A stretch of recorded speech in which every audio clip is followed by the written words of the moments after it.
الله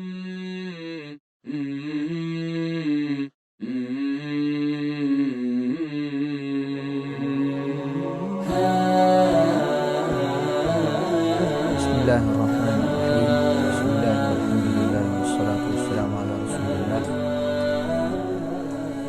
فقہ البیوع درس نمبر 60،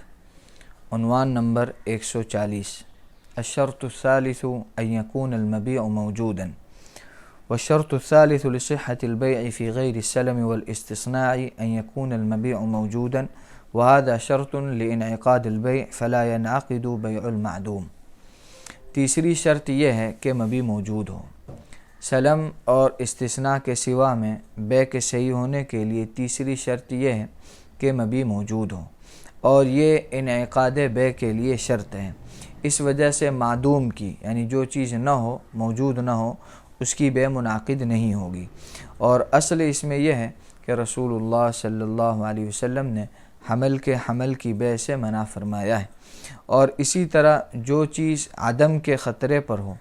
اس کی بے بھی جائز نہیں. مطلب یہ ہے کہ اس میں وجود و عدم دونوں کا ایک ساتھ احتمال ہو. جیسے تھن کے اندر کا دودھ کہ اس کا وجود یقینی نہیں ہے، اس لیے کہ کبھی بغیر دودھ کے بھی تھن پھول جاتا ہے. بے کی شرطیں بہت لمبے عرصے سے چل رہی ہے، بہت شروع سے. یہاں پر مبیع کے متعلق تیسری شرط بتلا رہے ہیں بے کے صحیح ہونے کے لیے کہ مبیع موجود ہونی چاہیے، یعنی اس کا وجود ہونا چاہیے، اس دنیا میں وہ موجود ہو، ہمارے سامنے ہو. جو چیز ہمارے پاس نہیں ہے، موجود ہی نہیں ہے، اس کی اگر کوئی خرید و فروخت کرے تو وہ بے درست نہیں ہے. سلم اور استثناء کے متعلق جو ہے حکم الگ ہے، یہ دونوں بے الگ ہے، اس کے متعلق حکم آگے آئے گا. باقی جو عام بے ہوتی ہیں اس میں مبیع کا موجود ہونا ضروری ہے.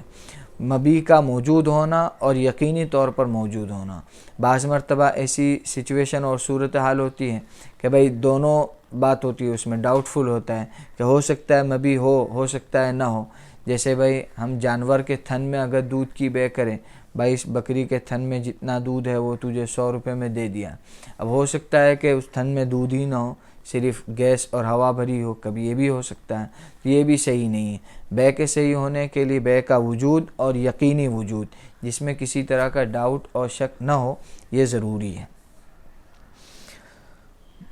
عنوان نمبر 141، ظاہر ہونے سے پہلے پھلوں کی بے.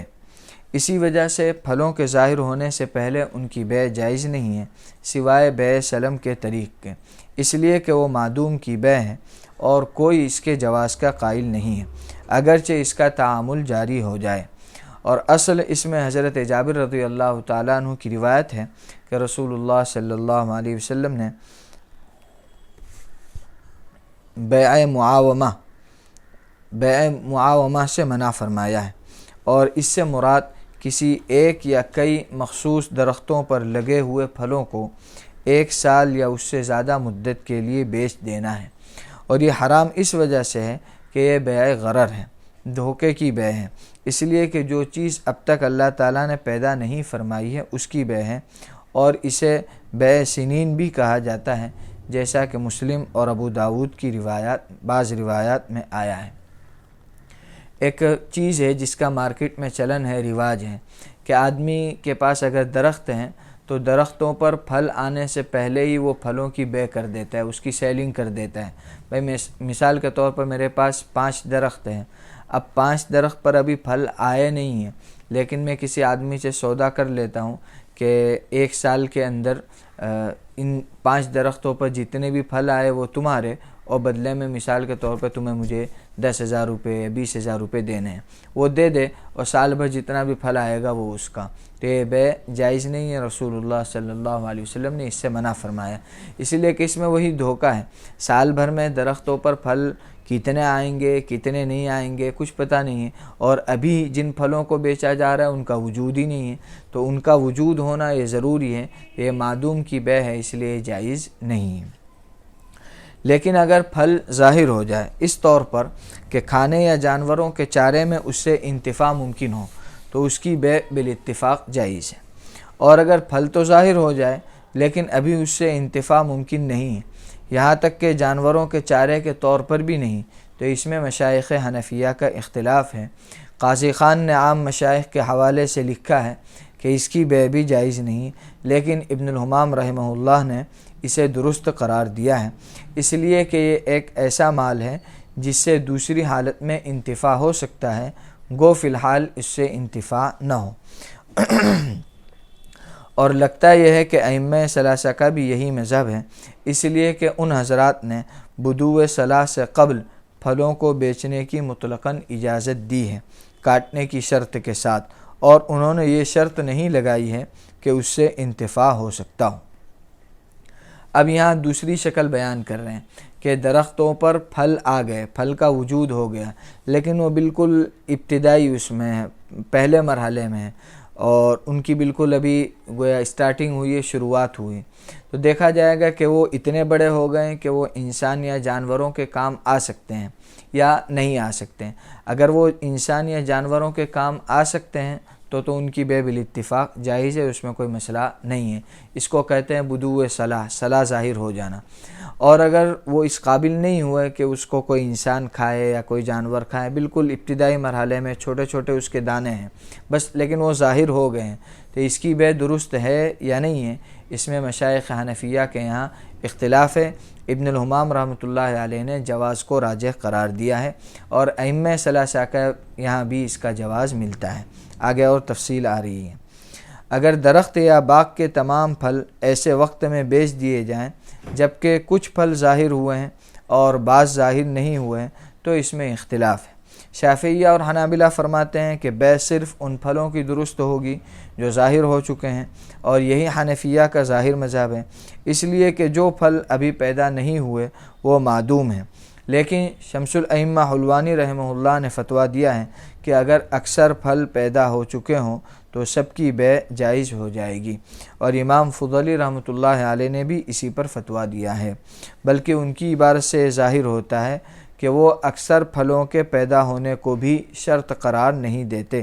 بلکہ جو پھل موجود ہیں ان کو بیع میں اصل مانتے ہیں، اور جو بعد میں پیدا ہوں گے ان کو اس کا تابع مانتے ہیں۔ اور اسی پر ابن نجیم رحمۃ اللہ علیہ نے اپنے فتاویٰ میں فتویٰ دیا ہے۔ اور ابن الحمام رحمۃ اللہ علیہ فضلی کا فتویٰ ذکر کرنے کے بعد لکھتے ہیں کہ اس جیسے مسئلے میں نے ایک روایت امام محمد رحمۃ اللہ علیہ کی دیکھی ہے، اور وہ مسئلہ ہے پھلوں کے اوپر گلاب کی بیع کا، اس لیے کہ گلاب یکے بعد دیگرے اگتے ہیں، پھر انہوں نے اس طریق سے تمام کی بیع کی اجازت دی ہے، اور یہی امام مالک رحمۃ اللہ علیہ کا قول ہے۔ اور امام سرخسی رحمۃ اللہ علیہ نے اپنے شیخ امام حلوانی اور امام فضلی سے جواز ذکر کیا ہے، لیکن صحیح اسی کو قرار دیا ہے جو ظاہر مذہب ہے، یعنی موجود پھلوں کے علاوہ میں عدم جواز کا حکم، اس لیے کہ اس طریقے کی رخ کرنا صرف ضرورت کے تحقق کے وقت ہوتا ہے، اور یہاں اس کی کوئی ضرورت نہیں، اس لیے کہ یہ شکل ممکن ہے کہ درختوں کو فروخت کر دے، یا یہ کہ کچھ ثمن کے عوض موجود پھلوں کو خرید لے اور باقی پھلوں کے سلسلے میں معاملے کو اس کے آنے کے وقت تک مؤخر کر دے، یا یہ کہ موجود پھلوں کو پورے ثمن کے عوض خرید لے اور بعد میں آنے والے پھل سے فائدہ اٹھانے کو اس کے لیے مباح اور جائز قرار دے۔ لیکن ابن عابدین رحمۃ اللہ علیہ فرماتے ہیں لیکن ہمارے زمانے میں ضرورت کا تحقق مخفی نہیں ہے، بطور خاص شام کے دمشق جیسے علاقے میں جہاں درختوں اور پھلوں کی بھرمار ہے، کیونکہ لوگوں میں جہالت کے غلبے کی وجہ سے مذکورہ طریقوں میں سے کسی طریقے کو ان کے لیے لازم قرار دینا ممکن نہیں، اگرچہ کچھ افراد کو پیش نظر رکھ کر ایسا کرنا ممکن ہے، لیکن عام لوگوں کو سامنے رکھ کر ناممکن ہے، اور ان کو اپنی عادت چھڑانے میں پریشانی ہے، اور یہ بات مخفی نہیں ہے کہ اس طرح کی ضرورت ظاہر روایت سے ہٹنے کی گنجائش پیدا کرتی ہے۔ ابن قدامہ رحمۃ اللہ علیہ فرماتے ہیں کہ خلاصہ یہ ہے کہ اگر اس طرح کی کھیتی کی پیداوار کو فروخت کرے تو صرف اس کی موجود مقدار میں معاملہ درست ہوگا، اور امام ابو حنیفہ اور امام شافعی رحمہم اللہ اسی کے قائل ہیں۔ لیکن امام مالک رحمۃ اللہ علیہ فرماتے ہیں پورے میں معاملہ درست ہے، اس لیے کہ اس صورت میں جدائیگی دشوار ہے، لہذا غیر موجود پھل کو موجود پھل کے تابع قرار دیا جائے گا، جیسا کہ غیر پکے ہوئے پھل کو پکے ہوئے پھل کے تابع قرار دیا جاتا ہے۔ مالکیہ نے اس جواز کو محدود رکھا ہے ان پھلوں پر جو ایک بطن میں یکے بعد دیگرے پیدا ہوتے ہیں، یا وہ پھل جن کے کئی بطون ہوتے ہیں لیکن وہ باہم ایک دوسرے سے ممتاز نہیں ہوتے، لیکن ایک انتہا پر جا کر وہ ختم ہو جاتے ہیں۔ لیکن اگر ایسے پھل ہوں جو پیہم نکلتے ہی رہتے ہیں اور کسی انتہا پر جا کر ختم نہیں ہوتے، جیسا کہ بعض علاقوں میں کیلے ہیں، تو ان کی بیع جائز نہیں ہے، الا یہ کہ کوئی مدت اس کی مقرر کر لی جائے، چاہے وہ مدت لمبی ہی کیوں نہ ہو۔ بعض حضرات نے اس کی زیادہ سے زیادہ مدت 1 سال بتائی ہے اور بعض نے 2 سال۔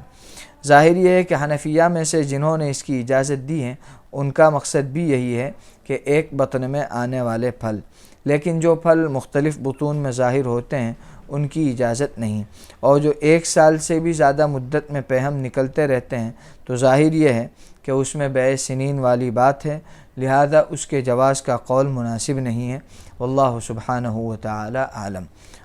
یہاں ایک دوسرا مسئلہ ذکر کر رہے ہیں کہ بعض مرتبہ یہ ہوتا ہے کہ درختوں پر کچھ پھل آئے ہوئے ہیں اور کچھ پھل موجود نہیں ہیں، تو ایسے درخت کے سارے پھلوں کی بیع کر سکتے ہیں یا نہیں؟ یعنی جو موجود ہیں ان کی تو کر ہی رہے ہیں، لیکن جو اب تک آئے نہیں ہیں ان کی بھی بیع ساتھ میں کر رہے ہیں، تو یہ جائز ہے یا نہیں؟ تو شافعیہ اور حنابلہ ان کے یہاں تو اس سلسلے میں کوئی گنجائش نہیں ہے۔ حنفیہ کے یہاں بھی ظاہر روایت یہی ہے کہ صرف جو پھل موجود ہیں انہی کی بیع ہوگی، جو پھل موجود نہیں ہیں ان کی بیع نہیں ہوگی، وہ بیع باطل ہوگی، اور شافعیہ اور حنابلہ بھی اسی کے قائل ہیں۔ حنفیہ کی ایک دوسری روایت ہے غیر ظاہر الروایہ، جس کے متعلق تفصیل آئی شمس الائمہ حلوانی سے اور امام فضلی سے۔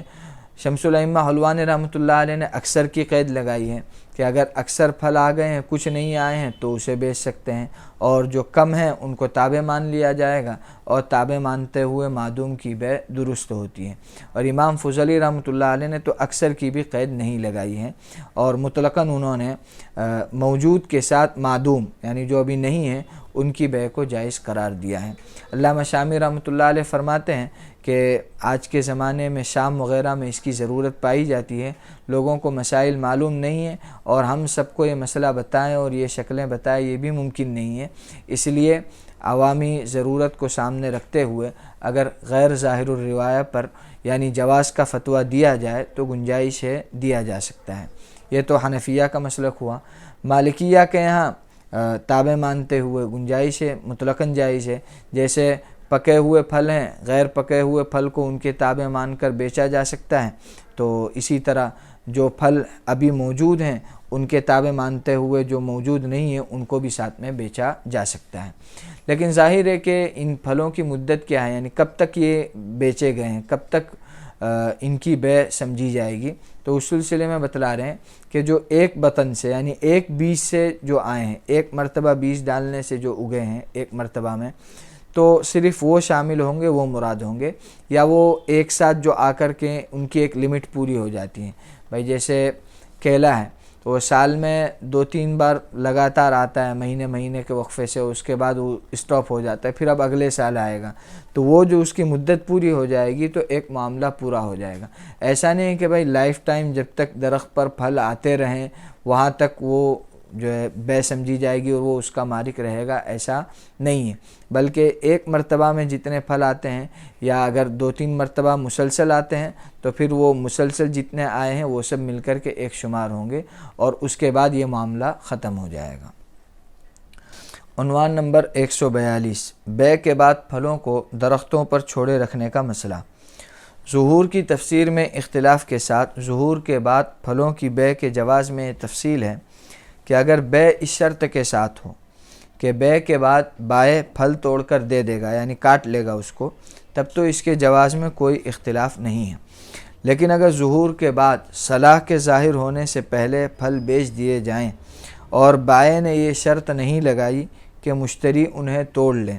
نہ مشتری نے یہ شرط لگائی کہ پھل درختوں ہی پر چھوڑ دیے جائیں، تو یہاں حنفیہ اور تینوں حجازی ائمہ کے درمیان اختلاف ہیں۔ حنفیہ فرماتے ہیں کہ بیع جائز ہے، اس لیے کہ اس میں تقاضۂ عقد کے خلاف کوئی شرط نہیں لگائی گئی، اور ائمہ ثلاثہ فرماتے ہیں کہ جائز نہیں ہے، اس لیے کہ بدو صلاح سے قبل پھل کے بیچنے کی ممانعت عام ہے۔ عام حنفیہ نے بدو صلاح سے قبل بے کی ممانعت والی حدیث کو اس صورت پر محمول کیا ہے جب پھلوں کو درختوں پر چھوڑے رکھنے کی شرط لگائی ہو، لیکن اگر بے شرط کے بغیر ہو پھر مشتری اسے چھوڑے رکھے تو حنفیہ کے نزدیک یہ جائز ہے، اور اس کی دلیل وہ حدیث ہے جو امام مالک رحمۃ اللہ علیہ نے باب الجائحۃ فی بیع الثمار والزروع میں حضرت عمرہ بنت عبد الرحمن رضی اللہ تعالیٰ عنہ کے حوالے سے ذکر کی ہے کہ ایک صاحب نے نبی کریم صلی اللہ علیہ وسلم کے زمانے میں ایک باغ کے پھل خرید لیے، پھر انہوں نے محنت شروع کی، گننا اور حساب لگانا شروع کیا اور اسی میں لگے رہے یہاں تک کہ ان کو نقصان ظاہر ہوا۔ اس نے باغ کے مالک سے قیمت کم کرنے یا اقالہ کرنے کی درخواست کی، مالک نے ایسا نہ کرنے کی قسم کھا لی۔ خریدار کی ماں رسول اللہ صلی اللہ علیہ وسلم کی خدمت میں حاضر ہوئی اور صورتحال آپ کے سامنے بیان کی تو نبی کریم صلی اللہ علیہ وسلم نے ارشاد فرمایا کہ اس نے بھلائی کا کام نہ کرنے کی قسم کھائی ہے۔ اس سے استدلال کا طریقہ ظاہر ہے، اس لیے کہ مشتری نے پھلوں کو درختوں پر رہنے دیا تھا۔ اگر یہ بھی شرط ہوتا تب تو بالاتفاق فاسد ہے، تو ظاہر یہ ہے کہ اس نے بغیر شرط کے چھوڑے رکھا، اور نبی کریم صلی اللہ علیہ وسلم نے اس بیع کو جائز رکھا اور بائع کو مشتری کے ساتھ احسان کرنے پر ابھارا، اور اگر بیع فاسد ہوتی تو آپ اسے جائز ہی نہ فرماتے۔ درخت پر پھل ظاہر ہو گئے، اب اگرچہ وہ قابل انتفاع ہوئے ہوں یا نہ ہوئے ہوں، یعنی انسان یا جانوروں کے کام آنے لگے ہوں یا نہ آئے ہوں، اگر آنے لگے ہیں ان کا بھی مسئلہ نہیں، وہ تو بالاتفاق جائز ہیں، اور اگر پھل ظاہر ہو گئے بھلے کسی کے کام کے نہیں ہیں تو اس کے متعلق تفصیل آئی۔ اب اس کی بیع ہو گئی، بائع نے بیچ دیا، مشتری نے خرید لیا۔ اب وہاں تین شکلیں بنتی ہیں۔ ایک تو بیع کے وقت یہ شرط ہو کہ بھائی بائع پھل توڑ کر کے دے دے گا، یعنی مشتری اسے اپنے ساتھ لے جائے گا، درختوں پر ان پھلوں کو رہنے نہیں دیا جائے گا۔ مثال کے طور پر آم کے درخت پر آم کی بیع ہوئی اور وہ چھوٹے چھوٹے سے دانے جو ظاہر ہوئے اور بائع نے اس کو بیچ دیا، اور ساتھ میں یہ شرط رہی کہ بھائی اسے کاٹ کر الگ کر دیا جائے گا، یہ بالاتفاق سب کے نزدیک جائز ہے۔ اور دوسری شکل یہ ہے کہ مشتری اس پہ رکھے رہنے کی شرط رکھے کہ بھائی یہ میں کیا کروں گا اس چھوٹے چھوٹے دانے کو، یہ تو درخت پر رہے گا تو ہی پکے گا، تو بھلے میں ابھی خرید رہا ہوں لیکن تمہیں اس کو رکھنا پڑے گا اس کے پکنے تک، اور اس کے بعد میں اسے توڑوں گا، اسے کاٹ کے لے جاؤں گا۔ اس کا حکم آگے آ رہا ہے جب مشتری اس میں رکھے رہنے کی شرط لگا رہا ہے۔ تیسری شکل یہ بنتی ہے کہ کوئی شرط نہ ہو، کوئی معاملہ نہ ہو، بائع بھی توڑنے کے متعلق کچھ نہ کہے، مشتری بھی اسے رکھنے کے متعلق کچھ نہ کہے، اور عقد کے وقت اس سلسلے میں کوئی بات چیت، کوئی معاملہ نہ ہو، اور پھر بائع اپنی طرف سے احساناً اسے درخت پر رہنے دے، تو یہ جائز ہے یا نہیں؟ اس میں حنفیہ اور تینوں ائمہ کے درمیان اختلاف ہے۔ حنفیہ کے نزدیک جائز ہے اور بقیہ ائمہ کے نزدیک ناجائز ہے۔ حنفیہ کی دلیل ابھی وہ جو حدیث شریف تھی وہ پڑھ کر سنائی، اس میں ہے کہ انہوں نے جو ہے خریدنے کے بعد اس پر اپنا کام اور نگرانی جاری رکھی۔ ظاہر ہے کہ اگر وہ درخت سے الگ کر لیا ہوتا تو اب وہاں نگرانی کا کوئی مطلب نہیں ہوتا، اور اگر انہوں نے شرط لگائی ہوتی تو معاملہ فاسد ہوتا۔ تو ہم یہی کہیں گے کہ بھائی انہوں نے کوئی شرط بھی نہیں رکھی تھی اور بغیر شرط کے معاملہ کیا تھا، اور نبی کریم صلی اللہ علیہ وسلم نے اسے جائز ٹھہرایا۔ اس لیے اگر بغیر شرط کے کوئی اس طرح رکھے، خریدنے والا اور مشتری اپنے پھل وہیں درخت کے اوپر رکھے رہے، تو اس میں کوئی حرج نہیں ہے، گنجائش ہے۔ اب تیسری شکل، اگر مشتری چھوڑے رکھنے کی شرط لگائے، اگر مشتری نے شرط لگائی کہ ایک مدت تک پھلوں کو درختوں پر چھوڑے رکھے گا، تو اس کی دو صورتیں ہیں۔ پہلی صورت یہ ہے کہ پھلوں کی صلاحیت ظاہر ہو چکی ہے، اور دوسری صورت یہ ہے کہ پھلوں کی صلاحیت ظاہر نہیں ہوئی ہے۔ اگر پھلوں کی صلاحیت ظاہر ہو گئی، جس کا مطلب یہ ہے کہ پکنے سے پہلے وہ پھل آفات سے محفوظ ہو گئے، تو مالکیہ، شافعیہ اور حنابلہ کے نزدیک یہ شرط جائز ہے، اس لیے کہ حضور اکرم صلی اللہ علیہ وسلم نے پھلوں کی صلاحیت ظاہر ہونے سے پہلے ان کی بیع سے منع فرمایا ہے، اور اس کا مفہوم یہ ہے کہ بدو صلاح کے بعد بیع جائز ہے، اور یہ شرط حنفیہ کے ظاہر قول میں جائز نہیں ہے، اس لیے کہ یہ شرط تقاضائے عقد کے منافی ہے، اس لیے یہ عقد کو فاسد کر دے گی۔ لیکن امام محمد رحمۃ اللہ علیہ سے مروی ہے کہ اگر پھل کا بڑھنا بند ہو جائے تو جائز ہے، اور اس کی علت ابن حمام رحمۃ اللہ علیہ نے یہ بیان کی ہے کہ اس کا تعامل لوگوں میں ہے، اس وجہ سے استحساناً یہ جائز ہے، اس لیے کہ لوگوں میں اس کا تعامل ان پھلوں میں ہے جن کا بڑھنا بند ہو جائے، تو یہ ایک ایسی شرط ہے جس کا عقد تقاضا کرتی ہے۔ ابن حمام رحمۃ اللہ علیہ نے ذکر کیا ہے کہ امام طحاوی رحمۃ اللہ علیہ نے ابتلاء عام کی وجہ سے اس کو پسند کیا ہے، اور تنویر الابصار میں لکھا ہے کہ اسی پر فتویٰ ہے، اگرچہ ابن عابدین رحمہ اللہ نے قہستانی عن النہایہ کے حوالے سے لکھا ہے کہ فتویٰ صاحبین کے قول پر ہے۔ البتہ اگر پھلوں کا بڑھنا بند ہونے سے پہلے پھلوں کو درختوں پر چھوڑے رکھنے کی شرط ہو، یا بدوء صلاح سے پہلے درختوں پر پھلوں کو چھوڑے رکھنے کی شرط ہو، تو ائمہ اربعہ کا ظاہر مذہب یہ ہے کہ وہ بے کو فاسد کر دے گی، اور اس کی وجہ یہ ہے کہ احادیث میں بدوء صلاح سے قبل پھلوں کی بے سے منع فرمایا ہے، اور اس لیے کہ یہ چیز معدوم کی بے تک پہنچاتی ہے۔ لیکن ابن حمام رحمۃ اللہ علیہ نے ذکر کیا ہے کہ امام محمد رحمۃ اللہ علیہ نے فرق کیا ہے ان پھلوں میں جن کا بڑھنا بند ہو گیا ہو اور جن کا بڑھنا بند نہ ہوا ہو، کہ تعامل ان پھلوں میں جن کا بڑھنا بند ہو گیا ہو یہ ہے کہ ترک کی شرط ہوتی ہے، اور جن پھلوں کا بڑھنا ابھی بند نہیں ہوا ان میں تعامل جاری نہیں ہے، ورنہ اس معاملے میں تو دونوں برابر ہیں کہ عقد اس شرط کا تقاضا نہیں کرتی، اور اس کا تقاضا یہ ہے کہ اگر غیر متناہی میں بھی عرف و تعامل جاری ہو جائے تو وہ بھی جائز ہو جائے،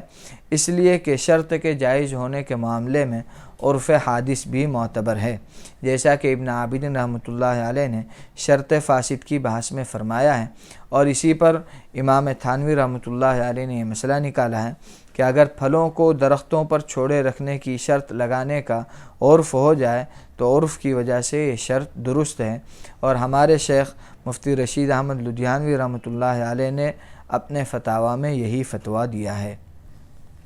یہ تیسری شکل ہے جو ہم نے اس سے پہلے جو بنائی تھی، اس میں یہ ہوتا ہے کہ مشتری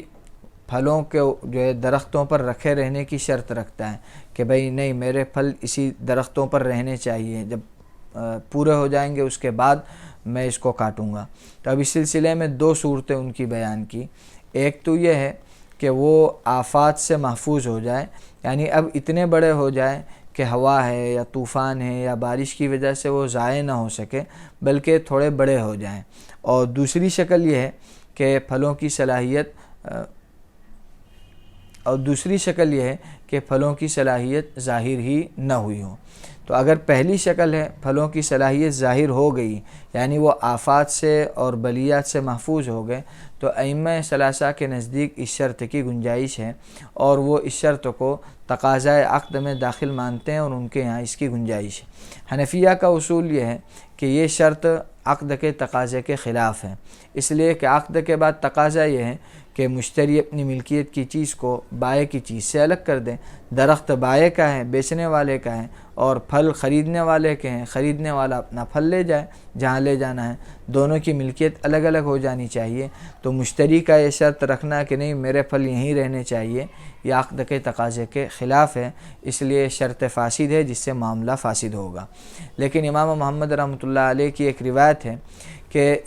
جو پھل اتنے بڑھ گئے کہ ان کا بڑھنا اب بند ہو گیا، پھلوں میں ایک لمٹ ہوتی ہے پھل کے بڑھنے کی، بڑھتے بڑھتے بڑھتے وہ ایک حد تک بڑھتے ہیں، پھر وہ کچے رہتے ہیں، ان کی کچاس ختم ہو کے ان میں مٹھاس آتی ہے، وہ پکتے ہیں۔ تو اگر پھل بڑھتے بڑھتے اپنی لمٹ تک پہنچ گئے ہیں تو پھر اس صورت میں امام محمد رحمۃ اللہ علیہ اس میں اس شرط کو جائز قرار دیتے ہیں، اور ابن الحمام نے اس کی وجہ بیان کی ہے کہ اس میں تعامل اور عرف جاری ہے کہ ایسے پھلوں کو درختوں پر چھوڑا جاتا ہے، لہذا تعامل کو قیاس پر مقدم کرتے ہوئے استحساناً اس کو جائز قرار دیا گیا ہے۔ اور حضرت تھانوی رحمۃ اللہ علیہ نے، حضرت مفتی رشید احمد لدھیانوی رحمۃ اللہ علیہ نے بھی اسی پر فتویٰ دیا ہے۔ گویا خلاصہ یہ ہوا کہ اگر پھل اپنی مقدار تک بڑھ چکے ہیں، ابھی کم نہیں ہیں، جیسے آم کی ایک سائز ہوتی ہے، ہر آم کی بھی الگ الگ ہوتی ہے،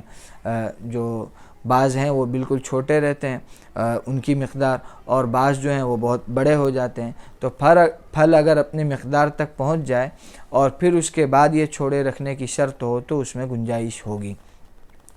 دوسری شکل ہے اس کے اندر کہ صلاحیت ظاہر ہونے سے پہلے ہی، یعنی بالکل ابتدائی مرحلے میں ہے اور فرسٹ اسٹیج پر ہے، اور اس وقت پھر مشتری شرط لگا رہا ہے کہ نہیں اب میرے پھلوں کو یہیں اسی پر جو ہے درختوں پر رہنے دینا پڑے گا، تو پھر یہ تمام کے نزدیک یہ بیع درست نہیں ہوگی اور تمام کے نزدیک یہ معاملہ فاسد ہوگا۔ یہ ائمہ اربعہ کا ظاہر مذہب یہ ہے کہ یہ جو ہے بیع کو فاسد کر دے گا۔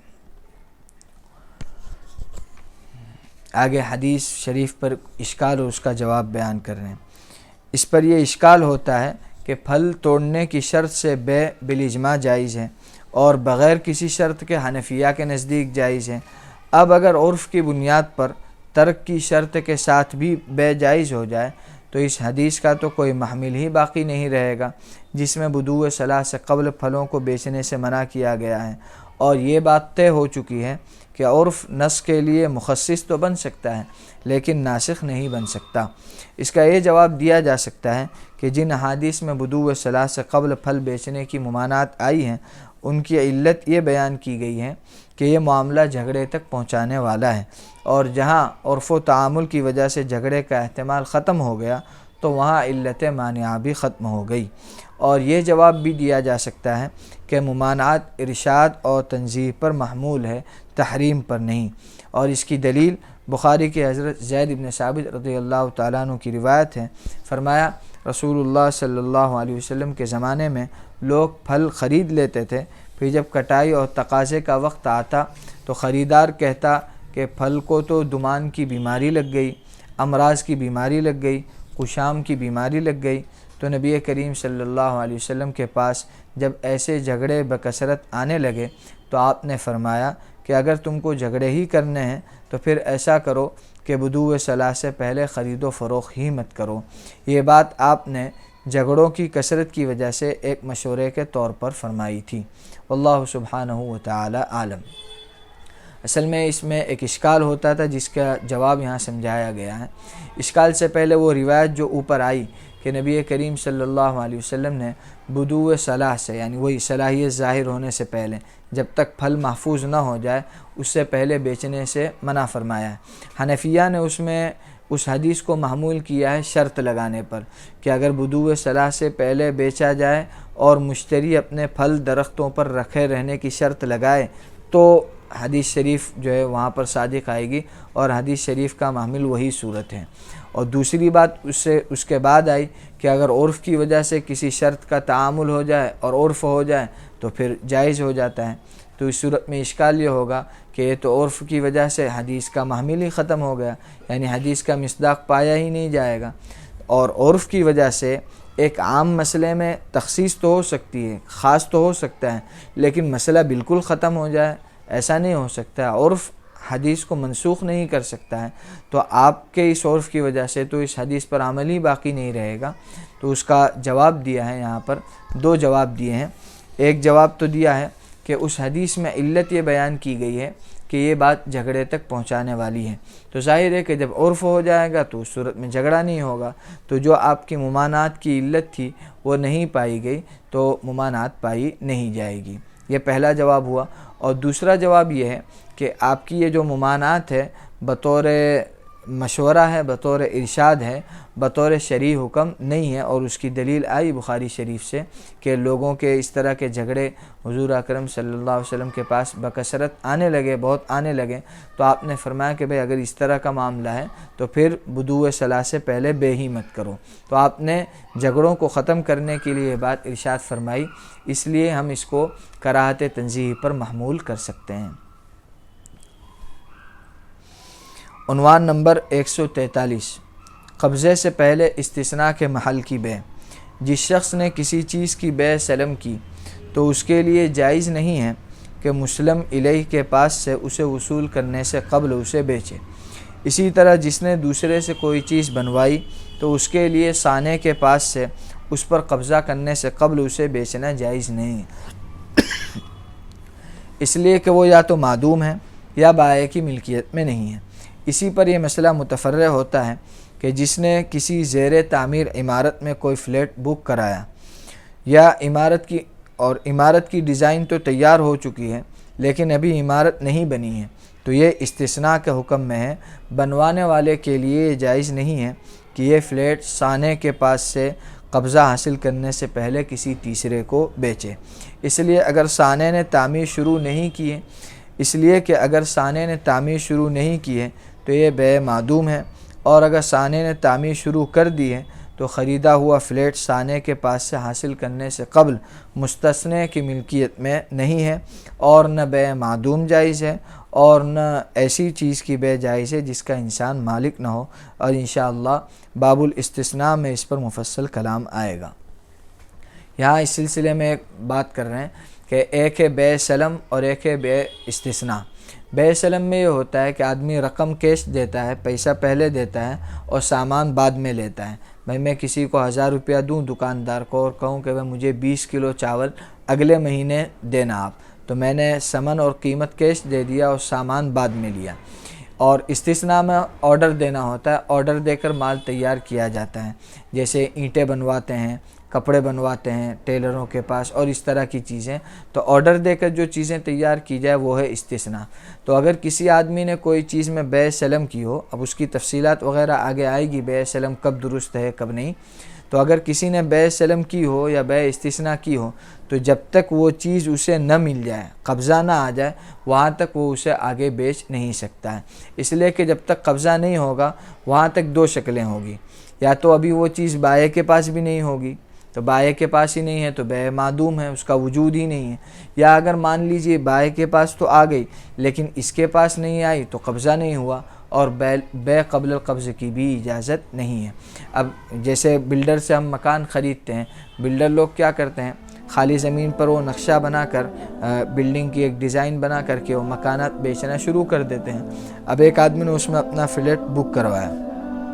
یہ جو شکل ہے یہ بھی استثناء کی ہے، وہ ہم آرڈر دے کر مکان بنوا رہے ہیں۔ اب بلڈر ہمارا مکان بنائے گا تو جب بن کے ہمارے پاس آ جائے گا تب ہم کسی اور کو بیچ سکتے ہیں، اس سے پہلے کسی اور کو بیچنا جائز نہیں ہے، اس لیے کہ دو شکلیں ہیں، یا تو ابھی تک تیار ہی نہیں ہوا یا تیار ہوا لیکن اب تک ہمارے حوالے نہیں ہوا۔ تو اگر تیار ہی نہیں ہوا تو یہ تو سرے سے موجود ہی نہیں ہے، بیع معدوم ہے، جو چیز ہے ہی نہیں اس کی بیع ہو رہی ہے، اور ہم کب سے تفصیل جان ہی رہے ہیں کہ جو چیز موجود نہ ہو اس کی بیع درست نہیں ہوتی، اور اگر وہ وجود میں آ گیا لیکن ہمارے پاس نہیں آیا تو یہ قبضے سے پہلے بیع ہے اور یہ بھی درست نہیں ہے۔ اللہ سبحانہ وتعالی